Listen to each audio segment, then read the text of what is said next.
Sa nakaraan nating video ay nasubaybayan natin ang pangalawang pagkakamali ni Hansen kay Chin Zuan. At ngayon naman subaybayan natin ang panibagong hamon sa buhay ni Hansen. Pagkatapos ng pangyayari sa train, si Hansen ay bumalik sa santuaryo ng Diyos. Hindi pa siya nakalayo bago nakita ang Son of Heaven at ang kanyang barkada na nakatayo sa labas ng shelter na nag-uusap. Hindi interesado si Hansen na makipagkita sa kanila at pumunta sa ibang paraan. Gayunpaman, tinawag siya ni Luo Tianyang mula sa likuran, Astrid, halika rito. Nag-aatubili, kinailangan ni Hansen na lumingon kay Luo Tianyang, nalilito. I'm calling you. Come here and you'll get lucky. Kumaway si Luo Tianyang sa kanya, ngumiti ng malisyoso. Hindi na kailangan. I'm not strong. I can only deal with ordinary creatures and can't even fight primitive creatures. I am afraid I cannot help you. Alam ni Hansen na hindi maganda kapag tinawag siya ni Luo Tianyang. Cut the crap, gusto mo ng bugbugan. Sabi ko halika. Tinitigan ni Luo Tianyang si Hansen na madilim ang mukha. Bilang karagdagan kay Hansen, ang anak ng langit at ang kanyang gang ay sinamahan din ng ilang mga thugs na kanilang binayaran upang sumama. Iniwan ng grupo ang bakal na sandata ng bakal at nagmarcha sa mga bundok. Bagaman inaasahan nilang walang magandang mangyari, nais pa rin nilang magkaroon ng pagkakataon para sa kapakanan ng mapagbigay na gantimpala. Noong nakaraan, kung si Hansen ay hindi naharang ni Chin Zuan at anak ng langit, maaari rin niyang mapanganib ang kanyang buhay para sa bounty. Ngayon si Hansen ay walang dahilan upang kumuha ng gayong mga panganib, ngunit malinaw na ang anak ng langit at Luo Tianyang ay nais na gamitin siya bilang isang hakbang na bato na nais niyang patayin silang dalawa. Tahimik na sinundan sila ni Hansen na hinulaan kung ano ang kanilang gagawin. Kapag nagre-recruit ng mga tao, sinabi ng gang na nangangaso sila ng isang nilalang na mutant, at ito ay dahil mayroon ding maraming mga ordinaryong at primitive na nilalang na kailangan nila ng maraming mga kamay. Siyempre hindi ito masaseryoso ni Hansen. Upang patayin ang isang mutant na nilalang, ang regular na gang ay higit pa sa sapat. Ang dosenang mga tao sa paligid ng anak ng langit ay maaaring pumatay ng isang mutant na nilalang sa kanilang sarili, hayaan ang anak ng langit mismo. Ang mga labis na kamay ay ganap na hindi kinakailangan, ayon sa kanilang kwento.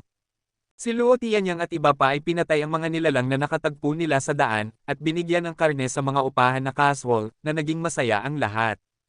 Ang grupo ay pupunta sa 6 o 7 araw, at ang gang ay wala pa ring balak na tumigil. Sa ika-8 araw, puminto sila sa isang bundok. Napakalayo mula sa kanlungan, walang aktibidad ng tao. Nakatagpo sila ng maraming iba't ibang mga nilalang. Anak ng langit at ang kanyang gang ay pumatay ng maraming mga primitive na hayop sa daan at pinanatili ang ilan sa laman bilang pagkain. Tila halos nandoon tayo. Ano ang nasa lupa nila? Wala nang narinig si Han Senador, ngunit ang paghuhusga mula sa malubhang pagtingin sa kanilang mga mukha, hindi ito magiging isang simpleng operasyon. Nagpahinga sila ng isang araw sa campsite at tumawid sa mountain pass kinabukasan. Matapos ang paglalakad ng isang dosenang milya, nakakita sila ng isang puwang sa kanya na napakalalim at madilim na walang nakakakita sa ilalim. Lahat ay naiilawan ng isang sulo. Ang gang ay nagpadala ng mga upahan na tao bilang vanguard at sinundan sila sa puwang. Alam ng lahat ng mga upahan na oras na upang ilagay ang kanilang buhay sa linya, kaya't sila ay lumulubog. Bakit ka mabagal, mga asong babae? Gusto mo pa ba ang natitirang pera? Si Luo Tianyang ay naghalo ng ilang mga tao sa likuran at sumigaw. Ang mga thugs ay maaari lamang mapabilis na bumaba. Si Hansen ay kabilang sa kanila. Hindi masyadong mahirap maglakad at walang nangyari hanggang sa makarating sila sa ilalim. Ang mga thugs ay hinalinhan at nagsimulang makipag-usap at tumawa muli. Napakadilim sa ilalim ng agwat at ang grupo ay kailangang umasa sa mga sulo. May isang ilog sa ilalim ng lupa na tumatakbo sa malaking puwang. Tumawid sa ilog at pumunta sa yungib sa kabilang linya. Itinuro ni Luo Tianyang ang kanyang letigo sa kabilang linya. Luo, hindi ako maaaring lumangoy. Ang ilog na ito ay masyadong malawak, sabi ng isang binata na recruit. Sino ang nagsabi sa iyo na lumangoy? Mayroon kaming mga inflatable boat. Hilera lang. Binuksan ni Luo Tianyang ang parsela sa likuran ng kanyang bundok at talagang may mga inflatable boat doon. Matapos nilang mapalaki ang mga bangka, ang bawat isa ay maaaring umupo ng 4 hanggang 5 tao. Ang grupo ay nagsimulang nagsagwa ng mga bangka. Ang bilis ng tubig ay hindi mabilis, at walang peligro na ma-rothead downstream. 2 bangka ang nakarating sa gitna ng ilog. Sa isang biglaang, may isang splash, isang madilim na nilalang ang lumitaw mula sa tubig na may kalahati ng katawan na tulad ng python na nakalantad. Ang katawan nito ay mas malawak kaysa sa isang balde at natatakpan ng may kintab na itim na pinong mga kaliskis. Ang bibig nito ay napakalaki na maaari itong magkasya sa isang baka. Ngunit hindi ito baka na nilamon, sa halip ay may isang tao sa bangka. Ang higanting katawan pagkatapos ay ilagay ang buong timbang nito sa bangka, na sumabog sa lahat ng ito ay nahuhulog sa tubig. Lahat ay nagulat at sinusubukan na ibalik ang mga bangka. Ang mga hindi nagpunta sa bangka ay bumagsak lamang sa kanilang bangka at nagsimulang tumakbo. Sa pamamagitan ng isang glint ng malamig na bakal, ang dalawa na tumatakbo ang pinakamabilis ay pinugutan ng ulo ni Luo Tianyang at isa pang miyembro ng gang. Itinuro ni Luo Tianyang ang kutsilyo na may dugo dito sa iba at sumigaw ng walang awa, may isang halimaw lamang, kaya ang sinumang makarating sa kabilang panig ay maaaring mabuhay. At papatayin ko ang sinumang kumuha ng pera at sumusubok na tumakas. Upang mabuhay o mamatay, nasa sa iyo. Panipi. Ang lahat ay natakot ng masamang kilos ni Luo Tianyang at nagsimulang hilera patungo sa kabilang linya. Assholes, gusto mo lang pakainin ng halimaw sa mga tao, isinumpa ni Hansen sa kanyang puso. Ang mga nahulog sa tubig bago ay nagsisikap na lumangoy sa kabilang linya ngunit biglang hinaila sa tubig ng isang bagay. Napakadilim na walang nakakita sa nangyari sa kanila, ngunit ang kanilang kapalaran ay maaaring isipin mula sa makapal na amoy ng dugo. Ang mga upahan na lalaki ay hindi nang ahas na sumulong at ginamit muli ni Luo Tianyang ang kanyang kutsilyo upang pilitin sila. Ayaw nilang manatili sa ilog kaya kailangan nilang hilera. Sinindihan ni Hansen ang paligid gamit ang kanyang sulo habang nag-rowing ng bangka. Kung sakaling ang halimaw ay lumabas sa tubig, kinailangan niyang ipatawag ang Sacred Blood Beast Soul Armor kaagad upang mailigtas ang kanyang buhay. Ang halimaw ay muling gumuho ng isang bangka, at ang lahat ng ito ay sumisigaw. Kung gayon ang maririnig ay ang mga alon lamang na lumiligid. Row harder kung nais mong mabuhay. Sumigaw si Hansen sa dalawa sa bangka na kasama niya na nagpetrolyo habang pinapalo niya ang kanyang puso. #King Heartless Bastards. Tahimik siyang nanumpa. Ang dalawang lalaki ay nabuhay muli sa sigaw ni Hansen at nagsimulang magsagwan ng labis. Paminsan-minsan ay may mga hiyawan at splashes. Hindi mabilang na mga lalaki ang dapat na inilibing sa tiyan ng ahas. Walang duda na ang higanting ahas na ito ay isang nilalang na may dugong sagrado. Ang mga nilalang sa tubig ay mahirap pumatay, lalo pa ang isang nilalang na may dugong sagrado. Hanggang ni Son of Heaven ay hindi man lang ng ahas na manghuli nito, ngunit sinisikap lamang na punan ng grupo upang ligtas silang makarating sa kabilang panig. Tumingin si Hansen sa kabilang panig habang siya ay nagsasagwan. Matapos nilang madaanan ang gitna ng ilog, medyo sinindihan ng sulo ang kabilang panig. Dahil nagsimula ng magsanay si Hansen ng Jadesken, tila mas gumanda ang paggana ng kanyang katawan, mas malakas din ang paningin kumpara kanina at parang nagkaroon din siya ng night vision. Ngayon ay kitang-kita na niya ang isang kuweba na 6 hanggang 9 na talampakan ng lapad sa isang bangin. Bagamat walang daanan, ang kuweba ay tiyak na destinasyon ng gang. Nakatingin si Hansen sa kuweba ng makarinig siya ng malakas na pagsabog.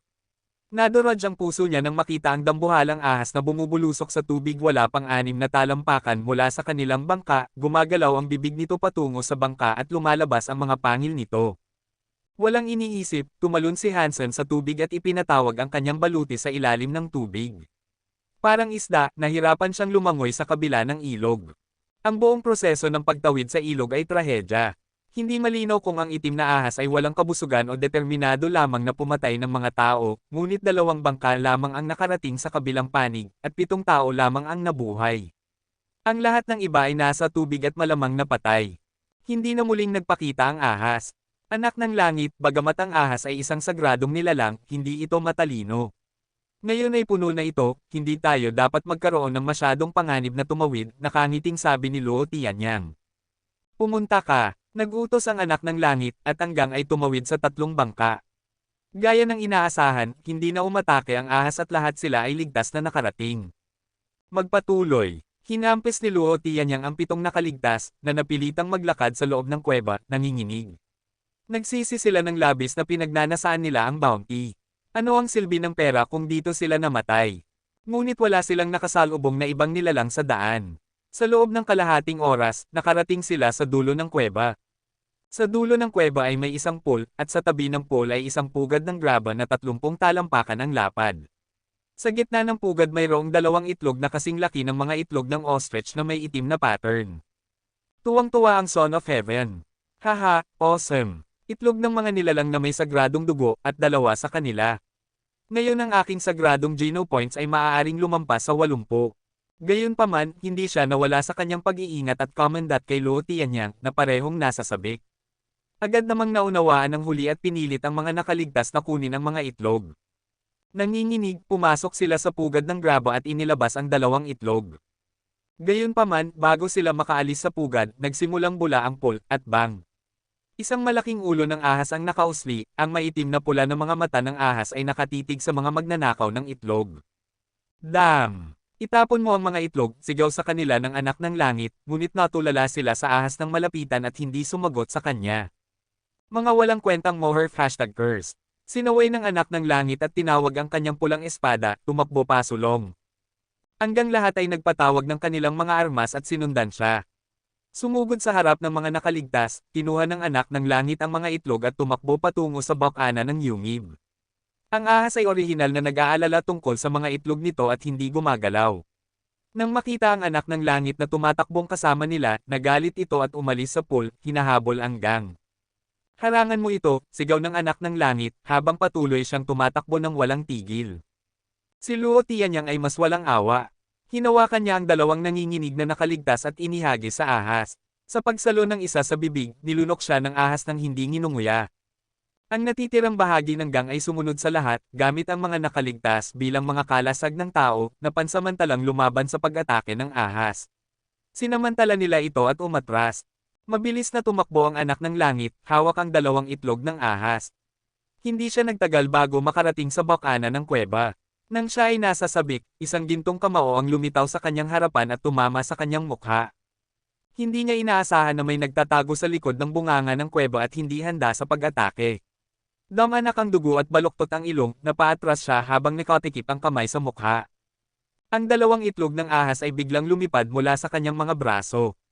Isang gintong figure ang tumalon, nakahuli ng isang itlog sa bawat kamay, at tumakbo patungo sa ilog. Dollar! Bumagsak ang anak ng langit sa lupa, hinawakan ang kanyang mukha. Agad niyang nagawang umakyat, nakita ang kakaibang golden armor at nakilala kung sino ito. Pagkatapos tumalon sa tubig, mabilis na lumangoy si Hansen sa baybayin sa kaguluhan, at sa halip na pumasok sa kuweba, nagtago siya sa likod ng isang malaking bato at naghintay hanggang sa makapasok hanggang sa kuweba. Sumunod siya sa kanila at nanood. Nang makita niya ang Son of Heaven na tumatakbo dala ang mga itlog, binigyan siya ni Han Senador ng isang malakas na suntok at nakuha ang mga itlog. Ikinalulungkot lang ni Hansen na ang kanyang Bronze Crescent Spear ay nasira ni Zulongyan, o maaaring napatay niya ang Son of Heaven sa pamamagitan ng lihim na pag-ataking ito. Narating ni Hansen ang ilog at biglang nakakita ng mga alon na umaalingaw-ngaw. Isang malaking itim na ahas ang lumitaw mula sa ilog. #K. May isa pa. Lumingon si Hansen at nakita ang isa pang ahas na humahabol sa gang. Dollar, napaka-#Kedmu. Kinasusuklaman ng Son of Heaven ang lakas ng loob ni Dollar at natuwa siya na pinigilan siya ng ahas. Mabilis na nagkaroon ng ideya si Hansen habang nakatingin sa kanya ang ahas sa ilog. Palihim niyang itinulak ang kanang kamay, at pagkatapos ay ibinato ang itlog ng ahas sa anak ng langit. Mahuli, mag-iingat tayo ng tig-iisang itlog at sabay-sabay nating harapin ang mga ahas. Sinong pumayag niyan? Kukunin ko ang dalawang itlog at papatayin kita. Sa pag-aakalang si Hansen ay takot na takot, ang Son of Heaven ay nginisyon at sinalo ang itlog, ngunit nabasag ang itlog nang tumama ito sa kanya at nasa ibabaw niya ang itlog. Natigilan ng anak ng langit. Dagendong. Ang higanting ahas ay sumigaw at nagmadali ng galit patungo sa anak ng langit, na natakpan ng itlog na iniwan si Hansen. Tumalikod si Hansen at tumakbo kasama ang natitirang ahas ng ahas. Tumalon sa isang inflatable boat, desperado siyang sumakay sa kabilang linya nang hindi lumingon. Mayroon pa siyang itlog sa kanya, at kung ang parehong mga ahas ay nagpasya na pumunta para sa kanya, hindi ito magiging masaya. Dolyar, #K ang iyong. Narinig ni Hansen ang pagmumura mula sa likuran, na sinundan ng lahat ng uri ng tinig ng tao at ang pag-ungol ng hayop.